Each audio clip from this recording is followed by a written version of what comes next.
जय हिंद दोस्तों, स्वागत है आपको अपने चैनल पर इस वक्त की बड़ी खबर के साथ। एक बार फिर आपके सामने मौजूद जहां पर चलेंगे। सबसे पहले और बड़ी अपडेट में आपको बताएंगे दोस्तों, कांग्रेस पार्टी के लिए सर्वे आने के बाद अब प्रियंका गांधी ने बुंदेलखंड के अंदर डेरा डाल लिया है। बताएंगे आपको उनकी रैली में कौन कौन सी बड़ी बातें सामने आई है दोस्तों। इसी के साथ में आपको बताएंगे मध्य प्रदेश में चुनाव की घोषणा के बावजूद लगे हुए हैं जगह जगह बीजेपी के बैनर पोस्टर, जिसकी शिकायत कांग्रेस पार्टी ने की है दोस्तों। वहीं पर सिंधिया के गढ़ में भी कांग्रेस पार्टी एक तरफा चुनाव जीत रही है। बताएंगे आपको जी न्यूज के सर्वे क्या कहते हैं, और अमित शाह के कार्यक्रम के दौरान बीजेपी के राज्यसभा के सांसद का किया गया अपमान, क्या भाजपा में आपसी कलेश और ज्यादा बढ़ गया है दोस्तों। वहीं पर समाजवादी पार्टी ने मुख्यमंत्री शिवराज सिंह चौहान के सामने उतारा है एक ऐसे बाबा को जिसके बाद शिवराज सिंह चौहान की मुश्किलें बढ़ सकती है दोस्तों। बताएंगे कौन है ये, और इसी के साथ में प्रधानमंत्री मोदी और शिवराज सिंह चौहान पर आचार संहिता उल्लंघन का मामला दर्ज कराने पहुंची कांग्रेस पार्टी। बताएंगे क्या है पूरा मामला दोस्तों। इसी के साथ में प्रचार करने के लिए पहुंचे बीजेपी के नेता का ग्रामीण ने किया जोरदार तरीके से विरोध। इसके बाद जैसे तैसे बचते हुए अपने इलाके से भागते दिखाई दिए हैं बीजेपी के मंत्री। साथ साथ दोस्तों आखिर कांग्रेस पार्टी के प्रत्याशी को क्यों सिंधिया कह रहे हैं कि वो उनके दिल के करीब है, बताएंगे इसके बारे में भी पूरी अपडेट। और राजस्थान के चुनाव में एक और नए गठबंधन ने उतारे हैं कई सारे उम्मीदवार, कई सारे सीटों पर समीकरण हो सकते हैं उलटफेर। साथ साथ दोस्तों रवीश कुमार ने प्रधानमंत्री मोदी पर तंज कसा है। बताएंगे क्या कुछ कहा है उन्होंने, एक एक करके चलेंगे सभी बड़ी खबरों की तरफ, सारी बड़ी अपडेट आप तक पहुंचाएंगे। लेकिन उससे पहले अगर आप भी मानते हैं कि मध्य प्रदेश की जनता इस बार छोटे मोटे चुनाव के आंकड़े के साथ परिवर्तन नहीं करेगी बल्कि बड़े और एक तरफा चुनाव के नतीजे देगी, वो भी परिवर्तन के पक्ष में, तो इस वीडियो को लाइक करके लाल बटन दबाकर चैनल को सब्सक्राइब करके बेल आइकन दबाकर कमेंट बॉक्स में जय हिंद जय भारत जरूर लिखिएगा दोस्तों। चलते हैं सबसे पहले और बड़ी अपडेट की तरफ, जहां पर जी न्यूज के सर्वे में कांग्रेस पार्टी की बड़ी जीत के बाद अब प्रियंका गांधी का अचानक से मध्य प्रदेश का दौरा हुआ है। प्रियंका गांधी मध्य प्रदेश के दमोह पहुंची, जो बुंदेलखंड का एक क्षेत्र है। यहाँ पर उन्होंने भाजपा सरकार की विफलता और कांग्रेस पार्टी की गारंटी के बारे में जनता को जानकारी दी है। उन्होंने कहा कि अगर अडानी के कर्ज माफ करवाने हैं तो आप लोग बीजेपी को वोट दीजिए, लेकिन अगर किसानों के कर्ज माफ कराने हैं तो कांग्रेस पार्टी को वोट दीजिए। इसके बाद प्रियंका गांधी की ओर से सभा को संबोधित करते हुए कई सारी और भी बातें कही गई है दोस्तों। बड़ी बात यह है कि प्रियंका गांधी और कांग्रेस पार्टी का पूरा फोकस बुंदेलखंड क्षेत्र के अंदर है, जहां पर पिछली बार भारतीय जनता पार्टी ने अच्छा परफॉर्म किया था, और इस बार कांग्रेस पार्टी बुंदेलखंड क्षेत्र में बीजेपी के विरोध में चल रही सत्ता विरोधी लहर का इस्तेमाल करके अपने आंकड़े को 150 के आसपास पहुंचाना चाहती है। इसीलिए प्रियंका गांधी के कार्यक्रम कराए जा रहे हैं। साथ साथ दोस्तों राहुल गांधी ने देश के शहीदों और अग्निवीरों को लेकर एक बड़ी तुलना की है। राहुल गांधी की ओर से पोस्ट शेयर करते हुए बताया गया कि जो सैनिक नियमित है यानी जो नॉर्मल तरीके से भर्ती होती है और जो अग्निवीर के तौर पर भर्ती की जाती है, दोनों में क्या अंतर है। उन्होंने बताया कि अग्निवीर को मात्र 48 लाख रुपए का बीमा मिलता है, जबकि नियमित सैनिकों को 75 लाख रुपए का बीमा मिलता है। बकाया वेतन 4 वर्ष तक अग्निवीरों को मिलता है, जबकि नियमित सैनिकों को सेवानिवृत्ति तक मिलता है। 15 साल से ज्यादा होने पर अनुग्रह राशि 44 लाख रुपए अग्निवीरों को मिलता है, जबकि नियमित सैनिकों को 55 लाख रुपए। युद्ध के हताहत कल्याण कोष में 8 लाख रुपए अग्निवीरों को मिलते हैं और 8 ही लाख रुपए नियमित सैनिकों को मिलते हैं। ग्रेचुटी अग्निवीरों को नहीं मिलती है, पारिवारिक पेंशन नहीं मिलता है, आर्मी बेनेवोलेंट फंड भी नहीं मिलता है, स्वास्थ्य सेवाएं सुविधाएं नहीं मिलती है, कैंटीन की सुविधा नहीं मिलती है, ट्यूशन और हॉस्टल की फीस भी नहीं मिलती है, शिक्षा में आरक्षण और रोजगार में आरक्षण भी नहीं मिलता है। यानी नियमित सैनिकों की भर्ती और अग्निवीर के तौर पर होने वाली भर्ती में क्या अंतर है, किस तरीके से अग्निवीर सैनिकों को कम सुविधाएं मिल रही है। दरअसल दोस्तों हाल फिलहाल में 2-3 खबरें जम्मू कश्मीर से सामने आई, जहां पर नए अग्निवीर योजना के तहत सैनिक भर्ती हुए थे, जिन्हें अग्निवीर भी कहा जाता है, उनकी शहादत हो गई और इसके बाद उनके गांव के अंदर हुए अंतिम संस्कार के दौरान राजकीय सम्मान नहीं मिलने पर विवाद खड़ा हुआ था। और राहुल गांधी अब इस पूरे मामले पर पूरी जानकारी देते हुए बता रहे हैं कि कैसे 2 अलग अलग तरीके की भर्तियां की जा रही है। अग्निवीर योजना के माध्यम से भारत के सैनिकों का सम्मान कम किया जा रहा है। आप लोग की जो भी राय हो दोस्तों लिखकर जरूर बताएगा। साथ साथ राहुल गांधी छत्तीसगढ़ के अंदर चुनावी सभा को संबोधित कर रहे थे। इस दौरान उन्होंने कहा कि कांग्रेस ने पिछली बार किसानों से कर्ज माफी का वादा किया था, हमने वादा पूरा किया। 19 लाख किसानों के 10,000 करोड़ रुपए के कर्ज माफ किए गए। हम आपसे फिर वादा करते हैं, कांग्रेस पार्टी की सरकार पिछली बार की तरह फिर से छत्तीसगढ़ के किसानों की कर्ज माफ करेगी। साथ साथ दोस्तों फिलिस्तीन में बार बार हमला किए जा रहे इजराइल के खिलाफ संयुक्त राष्ट्र के अंदर एक प्रस्ताव पेश किया गया, जिसमें इजराइल के द्वारा की जा रही कार्रवाई पर तत्काल रोक लगाने की मांग की गई। इस प्रस्ताव का समर्थन 120 देशों ने किया है, जिसमें 14 देश इस प्रस्ताव का विरोध कर रहे हैं और 45 देश ऐसे थे जिन्होंने ना तो हाँ में वोट किया है, ना नाम में वोट किया है, यानी उन्होंने वोटिंग के दौरान वोट डालने से बचने का प्रयास किया है। ऐसे 45 देश है, इसमें भारत का नाम भी शामिल हुआ है, जिसके बाद भारत के स्टैंड की जमकर आलोचना की जा रही है, खासकर मोदी सरकार के स्टैंड की। वरिष्ठ लेखक अशोक पांडे बोले, कहा भारत ने युद्ध विराम के प्रस्ताव के साथ ना देकर वोटिंग से खुद को बाहर रखा, लेकिन इसमें खबर यह है कि पड़ोसी देश भारत के भूटान, नेपाल और श्रीलंका सबने प्रस्ताव का समर्थन किया, यानी एक पड़ोसी भी नहीं बचा जिस पर भारत का प्रभाव हो। यानी दोस्तों जो भारत सरकार ने स्टैंड लिया था, भारत के किसी पड़ोसी देश ने वो स्टैंड नहीं लिया है, तो क्या मोदी सरकार एक गलत विदेश नीति को फॉलो कर रही है? आप लोग कमेंट बॉक्स में अपनी राय जरूर लिखकर बताइएगा। साथ साथ मध्य प्रदेश के इंदौर में राम मंदिर की फोटो और नारेबाजी वाले चुनावी होर्डिंग्स लगाए जाने को लेकर कांग्रेस पार्टी ने सत्ताधारी दल भारतीय जनता पार्टी के खिलाफ निर्वाचन आयोग से शिकायत की है। भारतीय जनता पार्टी ने ये होर्डिंग्स राज्य के अंदर 17 नवंबर को होने वाले विधानसभा चुनाव से चंद दिन पहले लगाए हैं। कांग्रेस पार्टी का आरोप है कि अयोध्या में भगवान राम के मंदिर को लेकर वोट मांगे जा रहे हैं, चुनाव आचार संहिता का उल्लंघन हो रहा है। वहीं पर बीजेपी ने आरोप को खारिज करते हुए दलील दी है कि वह अपने हर चुनावी घोषणा पत्र में कहती है कि वो मंदिर बनाएंगे। कांग्रेस पार्टी के प्रदेश सचिव राकेश सिंह यादव ने शनिवार को मीडिया से बात करते बताया कि बीजेपी ने जगह जगह होर्डिंग पोस्टर लगाते हुए राम मंदिर के साथ प्रधानमंत्री मोदी, शिवराज सिंह चौहान, बीजेपी के राष्ट्रीय अध्यक्ष जेपी नड्डा और अलग अलग सीटों पर विधानसभा में चुनाव लड़ रहे बीजेपी के वरिष्ठ नेताओं की तस्वीर लगाई है। फूल के साथ पार्टी का चुनावी नारा भी छापा गया है, जो साफ तौर पर चुनाव आचार संहिता का उल्लंघन है और धर्म के नाम पर वोट मांगने का प्रयास किया जा रहा है। साथ साथ दोस्तों, मध्य प्रदेश के विधानसभा चुनाव को लेकर जी न्यूज के सर्वे में कांग्रेस पार्टी को 132 से 146 सीटें, जबकि बीजेपी को 84 से 98 सीटें और वोट शेयर की बात करें तो कांग्रेस पार्टी को 40% वोट शेयर मिल रहा है, बीजेपी को 43% वोट शेयर मिल रहा है। 2018 के अंदर दोनों पार्टियों के बीच में मात्र 1% वोट शेयर का अंतर था, जो इस बार बढ़कर 3% के आसपास हो चुका है और यहीं से पूरा खेला होने वाला है। सीटों का अंतर बीजेपी और कांग्रेस पार्टी के बीच में कम से कम 32 सीटों का है और मैक्सिमम 60 से ज्यादा सीटों का है। इस सर्वे पर कांग्रेस पार्टी के नेताओं का कहना है कि वो सर्वे का सम्मान करते हैं, लेकिन कांग्रेस पार्टी का आंकड़ा 150 तक पहुंचेगा, ये कांग्रेस का टारगेट है। साथ साथ दोस्तों, मंत्री गोविंद सिंह राजपूत के खिलाफ एक बार फिर से चुनाव आयोग में शिकायत दर्ज कराई गई है। जनपद पंचायतों पर बैक डेट में चेक जारी करने का कांग्रेस पार्टी के प्रत्याशियों ने आरोप लगाया है। आपको बता दें कि इससे पहले गोविंद सिंह राजपूत, जो बीजेपी के मंत्री है, उन पर आरोप लगा था कि उन्होंने एक वीडियो के माध्यम से अपने कार्यकर्ताओं से कहा है कि जिस बूथ पर सबसे ज्यादा वोट पड़ेंगे उसे 25 लाख रुपए दिया जाएगा। मामले पर चुनाव आयोग ने नोटिस दिया था, FIR दर्ज कराई थी, अभी तक कोई कार्रवाई नहीं की गई है। साथ साथ दोस्तों, जी न्यूज के सर्वे आते ही भारतीय जनता पार्टी के नेता और गृह मंत्री दिल्ली के अपने सारे कार्यक्रम को छोड़कर मध्य प्रदेश में डेरा जमाते दिखाई दिए हैं। बीजेपी के 230 सीटों पर कार्यकर्ताओं से मुलाकात को लेकर उन्होंने कार्यक्रम करना शुरू कर दिया है। बड़ी बात यह है कि उनके कार्यक्रम के दौरान बीजेपी के राज्यसभा के सांसद का अपमान किया गया। कांग्रेस पार्टी के प्रवक्ता की ओर से एक वीडियो शेयर करते हुए लिखा गया है कि चाहे दलित नागरिक हो या सांसद का अपमान करना हो, ये बीजेपी का संस्कार है। जबलपुर के संभागीय बैठक में शामिल होने के लिए पहुंची राज्यसभा की सांसद सुमित्रा वाल्मीकि को रोका गया। गृह मंत्री अमित शाह की अध्यक्षता में आयोजित संभागीय बैठक में जाने से रोका। पुलिस वालों ने अपनी पहचान बताने के बावजूद सांसद वाल्मीकि को अंदर दाखिल होने से रोका गया। काफी जद्दोजहद उनको करनी पड़ी। इससे पहले भी योगा दिवस के आयोजन समारोह पर उपराष्ट्रपति के साथ मंच पर स्थान न देकर अपमानित किया जा चुका है सुमित्रा वाल्मीकि को, जो दलित समाज से आती हैं। आप लोग की जो भी राय हो दोस्तों लिखकर जरूर बताएगा। साथ साथ कांग्रेस पार्टी ने आगामी मध्य प्रदेश के चुनाव को लेकर 40 स्टार प्रचारकों की लिस्ट जारी कर दी है, जिसमें मल्लिकार्जुन खड़गे, सोनिया गांधी, राहुल गांधी के साथ साथ प्रियंका गांधी और केसी वेणुगोपाल, रणदीप सिंह सुरजेवाला, मुकुल वासनिक और मध्य प्रदेश के लोकल नेताओं के नाम भी जोड़े हैं। कमलनाथ से लेकर गोविंद सिंह, दिग्विजय सिंह और दीपक बाबरिया को मैदान में उतारा जा रहा है प्रचार करने के लिए। अरुण यादव भी प्रचार करेंगे। अजय सिंह राहुल भी प्रचार के मैदान में उतरेंगे। विवेक तनखा भी प्रचार करते नजर आएंगे। सचिन पायलट को राजस्थान से मध्य प्रदेश के अंदर प्रचार के लिए बुलाया जा रहा है। नकुल नाथ, मीनाक्षी नटराज, जीतू पटवारी, राज बब्बर और कन्हैया कुमार भी प्रचार करते नजर आएंगे। आरिफ मसूद, शेख आलिम के साथ साथ संजय मसानी को मैदान में उतारा गया है प्रचार करने के लिए। साथ साथ दोस्तों, मध्य प्रदेश के विधानसभा चुनाव के मद्देनजर समाजवादी पार्टी ने शिवराज सिंह चौहान के सामने मिर्ची बाबा को मैदान में उतारा है। सपा ने 29 प्रत्याशियों के नाम की लिस्ट जारी की है, जिसमें मिर्ची बाबा को बुधनी विधानसभा सीट से मैदान में उतारा गया है। शिवराज सिंह चौहान ने पिछली बार यहां से चुनाव जीता था। कांग्रेस पार्टी के कैंडिडेट को बड़े अंतर से उन्होंने चुनाव हराया था। अब सवाल खड़ा होता है कि क्या समाजवादी पार्टी के टिकट पर चुनाव लड़ने वाले मिर्ची बाबा कुछ कमाल कर पाएंगे या नहीं कर पाएंगे। साथ साथ दोस्तों, मध्य प्रदेश कांग्रेस ने चित्रकूट में हुए शासकीय कार्यक्रम की शिकायत चुनाव आयोग से की है। कांग्रेस पार्टी के प्रतिनिधि मंडल ने शनिवार को मुख्य निर्वाचन पदाधिकारी कार्यालय पहुंचकर इस संबंध में अपनी शिकायत दर्ज कराई है। कांग्रेस मीडिया विभाग के अध्यक्ष के मिश्रा ने चित्रकूट में सरकारी कार्यक्रम में प्रधानमंत्री मोदी, मुख्यमंत्री शिवराज सिंह चौहान के शामिल होने को लेकर आचार संहिता का उल्लंघन बताया है। के मिश्रा ने सवाल उठाते हुए मुख्यमंत्री शिवराज सिंह चौहान बुधनी विधानसभा से भाजपा प्रत्याशी होते हुए सरकारी कार्यक्रम में कैसे शामिल हो सकते हैं। उन्होंने सरकारी कार्यक्रम में पॉलिटिकल भाषण दिया है। मिश्रा ने कहा कि मुख्यमंत्री और प्रधानमंत्री चुनाव आचार संहिता का उल्लंघन कर रहे हैं। मतदान के दिन बैलेट पेपर मुहैया कराए जाने की मांग भी की गई है। देखते हैं कोई कार्रवाई इन दोनों नेताओं के खिलाफ की जाती है या नहीं की जाती है। साथ साथ पोहरी विधानसभा से बीजेपी के प्रत्याशी और PWD मंत्री सुरेश धाकड़ राठखेड़ा जनता के बीच में वोट मांगने के लिए पहुंचे थे, लेकिन जनता ने उनका विरोध करना शुरू कर दिया। बता दें कि वो अपने क्षेत्र के आकुर्सी सकतपुर गांव में चुनावी प्रचार के लिए पहुंचे थे। ग्रामीण जनता ने वोट की अपील के दौरान उनको जमकर खरी खोटी सुनाई। इतना ही नहीं, ग्रामीण पिछले 5 सालों का हिसाब लेते नजर आए, जिस पर बीजेपी के नेता ने चुप्पी साध रखी थी। बाद में विरोध होने पर मंत्री कहने लगे कि विरोध करना ठीक नहीं है। उन्होंने कहा कि अगले 5 साल में अगर बीजेपी की सरकार बनेगी तो अच्छा काम करेंगे। कुल मिलाकर दोस्तों, पीडब्ल्यूडी मंत्री सुरेश धाकड़ राठखेड़ा पिछले 5 सालों के अंदर पोहरी विधानसभा का नेतृत्व करते आ रहे हैं। वे लगातार 2 बार पोहरी विधानसभा से विधायक चुने गए हैं। 2018 में कांग्रेस पार्टी ने सुरेश राठखेड़ा को टिकट दिया था, विधायक निर्वाचित होकर पहुंचे, लेकिन मार्च 2020 में ज्योतिरादित्य सिंधिया के साथ मिलकर कांग्रेस पार्टी की सरकार गिरा दी और बाद में फिर से उनको जनता ने विधायक बनाया है। लेकिन इसके बावजूद अपने क्षेत्र में उन्होंने कोई काम नहीं किया, तो अब विरोध हो रहा है। तो जनता से कह रहे हैं कि ये गलत बात है, विरोध नहीं होना चाहिए। साथ साथ दोस्तों, केंद्रीय मंत्री ज्योतिरादित्य सिंधिया ने कांग्रेस पार्टी के प्रत्याशी बैजनाथ यादव को लेकर एक बड़ा राजनीतिक दावा किया है। उन्होंने कहा कि सबको सब कुछ नहीं मिलता, इसलिए उन्होंने मेरा साथ छोड़ा, कांग्रेस ने उन्हें अपना उम्मीदवार बनाया है, इसके लिए उनको बधाई देना चाहता हूं। कोलारस विधानसभा से कांग्रेस पार्टी के प्रत्याशी बैजनाथ सिंह यादव 2020 में कांग्रेस छोड़कर सिंधिया के साथ बीजेपी में शामिल हो गए थे, लेकिन 2023 में भाजपा और सिंधिया का साथ छोड़ते हुए दोबारा कांग्रेस पार्टी का हाथ थाम लिया। अब कांग्रेस ने कोलारस विधानसभा से उन्हें उम्मीदवार बनाया है। इस बार मध्य प्रदेश में अपनी टिकट न मिलने पर कांग्रेस और बीजेपी के कई नेतृत्व से नाराजगी व्यक्त कर चुके हैं। ज्योतिरादित्य सिंधिया चंबल संभाग में कार्यकर्ताओं से मुलाकात करते हुए कह रहे हैं कि कोलारस के कांग्रेस पार्टी के उम्मीदवार उनके दिल के काफी करीब है। कुल मिलाकर दोस्तों, क्या फिर से चुनाव जीतकर भारतीय जनता पार्टी ज्वाइन कर लेंगे, सिंधिया के साथ चले जाएंगे, ये बड़ा सवाल है। और वैसे भी सिंधिया की ओर से की गई टिप्पणी पर कांग्रेस पार्टी के प्रत्याशी को अपनी राय स्पष्ट करनी चाहिए। साथ साथ मध्य प्रदेश के नर्मदापुरम विधानसभा सीट पर 33 साल में लोगों ने केवल शर्मा परिवार का ही कब्जा देखा है और इस बार इतिहास बदलता दिखाई दे रहा है। भारतीय जनता पार्टी के नेता ने निर्दलीय पर्चा भर के मामले को और दिलचस्प बना दिया है। आपको बता दें कि 2 भाइयों के बीच में आपस की लड़ाई और ज्यादा रोचक हो गई है। दरअसल दोस्तों, 2018 के अंदर नर्मदापुरम के होशंगाबाद विधानसभा सीट से भारतीय जनता पार्टी के नेता सीता शरण शर्मा चुनाव जीते थे। इस बार कांग्रेस पार्टी की ओर से भी यहां शर्मा परिवार के व्यक्ति को मैदान में उतारा गया है। आपको बता दें कि 2023 के विधानसभा चुनाव को लेकर इस विधानसभा क्षेत्र से सीताराम शर्मा भारतीय जनता पार्टी के टिकट पर फिर से मैदान में उतरे हुए हैं, जबकि गिरजा शंकर शर्मा जो 2 बार भारतीय जनता पार्टी के एमएलए रहे हैं, इस बार कांग्रेस पार्टी की टिकट पर मैदान में उतरे हुए हैं और यहां से तीसरे व्यक्ति ने भी अपनी दावेदारी जमकर पेश कर दी है। आपको बता दें कि इस विधानसभा क्षेत्र से बीजेपी से टिकट मांग रहे नेता भगवती चौरे ने नामांकन दाखिल कर दिया है। उनके साथ भारतीय जनता पार्टी के हजारों समर्थक दिखाई दिए। इसके बाद ये मुकाबला काफी ज्यादा मुश्किल वाला बीजेपी के उम्मीदवार के लिए बन चुका है। दोस्तों, साथ साथ राजस्थान को लेकर बड़ी अपडेट सामने आ रही है। राजस्थान के अंदर हनुमान बेनीवाल की पार्टी आरएलपी ने पहली सूची जारी कर दी है। बायतू विधानसभा सीट पर दिलचस्प मुकाबला होने जा रहा है। आरएलपी ने दूसरी बार यहां पर अपने पुराने उम्मीदवार उमेदाराम बेनीवाल को मैदान में उतारा है। उनके समर्थन में भारी संख्या में लोग दिखाई दिए हैं। दरअसल दोस्तों, हनुमान बेनीवाल की पार्टी ने जिन उम्मीदवारों का ऐलान किया है उसमें कई सारी सीटें ऐसी है जहां पर त्रिकोणीय मुकाबला रहा था 2018 के अंदर और इस बार उन सीटों को जीतने के लिए ताल ठोक रहे हैं आरएलपी के नेता। खुद हनुमान बेनीवाल अपने पुराने विधानसभा से चुनावी मैदान में उतरने जा रहे हैं। दरअसल दोस्तों, खीसर से मैदान में उतरने जा रहे हैं सांसद हनुमान बेनीवाल। टिकट का ऐलान हो चुका है। 2018 के विधानसभा चुनाव में उन्होंने आरएलपी की टिकट पर बीजेपी के उम्मीदवार को 13,000 के वोटों के अंतर से चुनाव हराया था। उसके बाद नागौर में लोकसभा का चुनाव उन्होंने लड़ा और उनको अच्छे खासे अंतर से चुनाव में जीत मिली। एक बार फिर से वो मैदान में उतरे हैं। आप लोग की जो भी राय हो लिखकर जरूर बताएगा। साथ साथ बजरुद्दीन अजमल बोले, कहा रेप लूटपाट डकैती में नंबर 1 है, मुसलमान जेल जाने में भी सबसे आगे है। ऐसा इसलिए हो रहा है क्योंकि शिक्षा की कमी है। आप लोग इस कमेंट पर जो भी राय देना चाहते हैं लिखकर जरूर बताएगा। साथ साथ महाराष्ट्र भाजपा ने शनिवार 28 अक्टूबर को पार्टी अगला विधानसभा चुनाव शिवसेना शिंदे गुट के अध्यक्ष और राज्य के सीएम एकनाथ शिंदे के नेतृत्व में लड़ेगी, ये बयान दिया है। इसके पीछे बड़ा कारण यह है कि शुक्रवार 27 अक्टूबर को महाराष्ट्र बीजेपी ने सोशल मीडिया प्लेटफॉर्म एक्स पर फडणवीस का एक वीडियो शेयर किया। इसमें फडणवीस ने कहा था कि मैं नए महाराष्ट्र के निर्माण के लिए फिर वापस आऊंगा।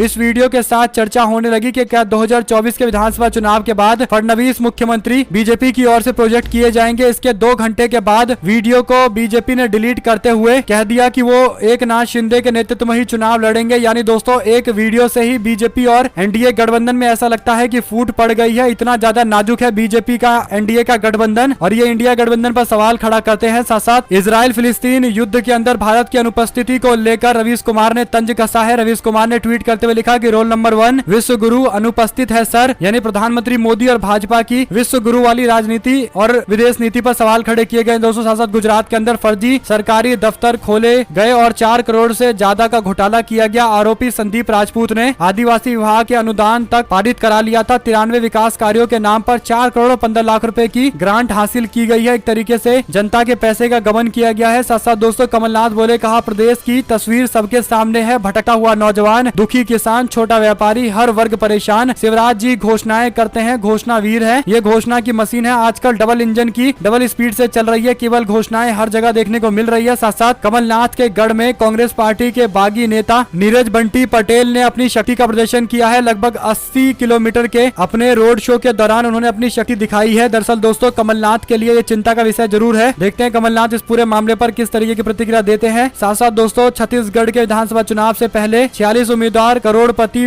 बताए जा रहे हैं, जिसमें आम आदमी पार्टी के उम्मीदवार खड़गराज सिंह 40 करोड़ रुपए से अधिक की संपत्ति वाले सबसे अमीर प्रत्याशी है। एसोसिएशन ऑफ डेमोक्रेटिक रिफॉर्म और छत्तीसगढ़ इलेक्शन वॉच की रिपोर्ट के अनुसार पहले चरण के अंदर जो मतदाता है उनमें औसत आय की बात करें तो 1 करोड़ 34 लाख रुपए है। रिपोर्ट के अनुसार राज्य के प्रमुख दलों में बीजेपी के 20 उम्मीदवारों के पास औसत संपत्ति 5 करोड़ 33 लाख रुपए है। कांग्रेस पार्टी के 20 उम्मीदवारों के पास 5 करोड़ 27 लाख रुपए औसत पैसे हैं। आम आदमी पार्टी के पास 10 उम्मीदवारों की औसत 4 करोड़ 45 लाख रुपए है। छत्तीसगढ़ के अंदर जो छत्तीसगढ़ जनता पार्टी है उसके 15 उम्मीदवारों की औसत आय 30 लाख के आसपास है। साथ साथ दोस्तों जी न्यूज का एक स्क्रीनशॉट काफी ज्यादा वायरल हो रहा है, जिसमें हमास और फिलिस्तीन के युद्ध को लेकर कवरेज के लिए बड़े बड़े दावे किए जा रहे हैं। यहाँ तक कि स्टूडियो में बैठे हुए रिपोर्टरों को बुलेट प्रूफ जैकेट पहनाई जा रही है और यह दिखाने का प्रयास किया जा रहा है कि शायद अभी भी वो युद्ध का कवरेज कर रहे हैं। एक तरीके से दोस्तों इस तरीके की तस्वीर सामने आने के बाद लोग जोक मारते हैं, आलोचना करते हैं, ये बात तो तय है। साथ साथ कर्नाटका के मुख्यमंत्री सिद्धरमैया ने बड़ा आरोप लगाते हुए राज्य में ऑपरेशन कमल की तैयारी को लेकर जिक्र किया है। उन्होंने सीधे सीधे बीजेपी का नाम तो नहीं लिया, लेकिन कहा कि उनके कई सारे ऐसे विधायक हैं जिनसे लगातार संपर्क साधा जा रहा है। वहीं पर deputy CM DK Shivakumar भी इसी बात को सपोर्ट करते हुए कहते हैं कि हम जानते हैं कि बड़ी साजिश रची जा रही है, लेकिन वो सफल नहीं हो पाएंगे। कुछ बड़ी हस्तियां हमारे विधायकों को तोड़ने की कोशिश कर रही है। साथ साथ दोस्तों भीम आर्मी आजाद समाज पार्टी के बैनर तले मध्य प्रदेश में विधानसभा चुनाव लड़ेगी। भीम आर्मी के चीफ आजाद ने शनिवार को भोपाल में इसकी घोषणा की है। दरअसल दोस्तों भीम आर्मी मध्य प्रदेश के अंदर 115 सीटों पर उम्मीदवार उतारने जा रही है। 80 नामों की सूची जारी कर दी गई है। भीम आर्मी के चीफ आजाद ने भोपाल में शनिवार के विधानसभा चुनाव में अपने उम्मीदवार उतारने की बातें कही है। देखते हैं इससे क्या कुछ फर्क पड़ेगा या नहीं पड़ेगा। साथ साथ दोस्तों महुआ मोइत्रा ने आरोप लगाया है न्यूज चैनल पर कि अडानी ने उन्हें पैसा देने की कोशिश की है 2 लोकसभा के सांसदों के माध्यम से, ताकि वो अडानी पर लगे भ्रष्टाचार के आरोपों को ना उठाए और पूरे मामले पर शांत रहे। उन्होंने बताया कि उन्हें कैश देने का भी प्रयास किया गया ताकि प्रधानमंत्री मोदी और अडानी के रिश्तों के बारे में ना कुछ कहा जाए। महुआ मोइत्रा के द्वारा लगाए गए इन आरोपों पर आप लोग की जो भी राय हो दोस्तों लिखकर जरूर बताएगा। साथ साथ कांग्रेस पार्टी ने तेलंगाना विधानसभा चुनाव के लिए शुक्रवार को 45 उम्मीदवारों की दूसरी लिस्ट जारी की है। भारतीय क्रिकेट टीम के पूरे कप्तान मोहम्मद अजरुद्दीन का नाम इसमें शामिल किया गया है। घोषित उम्मीदवारों में अजरुद्दीन को हैदराबाद के शहर जुबली हिल्स विधानसभा क्षेत्र से मैदान में उतारा गया है। उत्तर प्रदेश के मुरादाबाद संसदीय क्षेत्र से लोकसभा के सदस्य रहे कांग्रेस पार्टी के नेता को जिम्मेदारी दी गई है। साथ साथ कांग्रेस पार्टी प्रदेश कमेटी के वरिष्ठ नेता मधु गौड़ याक्षी को लाल बहादुर नगर से मैदान में उतारा गया है। के राजगोपाल रेड्डी को मुनुगोडे विधानसभा से मैदान में उतारा गया है। मुरली नाई को महुआबाद और रॉबिन रेड्डी को अंबरपेट से टिकट दिया गया है। साथ साथ दोस्तों सोशल मीडिया पर आपत्तिजनक सामग्री को लाइक करना अपराध नहीं है, शेयर करना अपराध है। हाईकोर्ट की ओर से टिप्पणी आई है। इलाहाबाद हाईकोर्ट ने आगरा के एक व्यक्ति मोहम्मद इरफान काजी के खिलाफ आईटी अधिनियम की धारा 67 और आईपीसी की अन्य धारा के तहत दर्ज मामले को रद्द कर दिया है। आपको बता दें कि